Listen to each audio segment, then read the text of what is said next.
మంచిర్యాల జిల్లా భీమారంలో పర్యటించారు చెన్నూరు ఎమ్మెల్యే వివేక్ వెంకటస్వామి. లక్ష్మీదేవి అమ్మవారి బోనాల్లో పాల్గొన్నారు. డప్పు చప్పులతో గ్రామస్తులు వివేక్ వెంకటస్వామికి ఘన స్వాగతం పలికారు. ఆలయంలో ప్రత్యేక పూజలు చేసిన వివేక్ పూజారులు తీర్థ ప్రసాదాలు అందించారు. ఆ తర్వాత వివేక్ వెంకటస్వామిని శాలువాతో సత్కరించారు ఆలయ పూజారులు.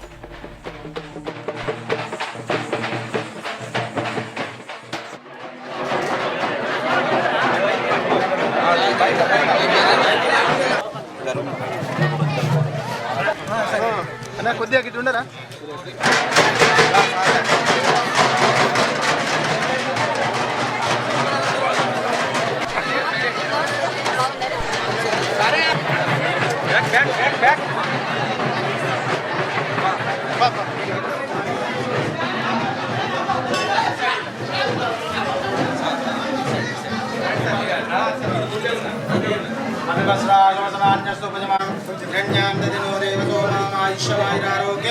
धनमिन्द्रादि सोमः कलिशे दीर्घमायुः इमे श्रीवन्महस्ते सुभगे वक्षस्थले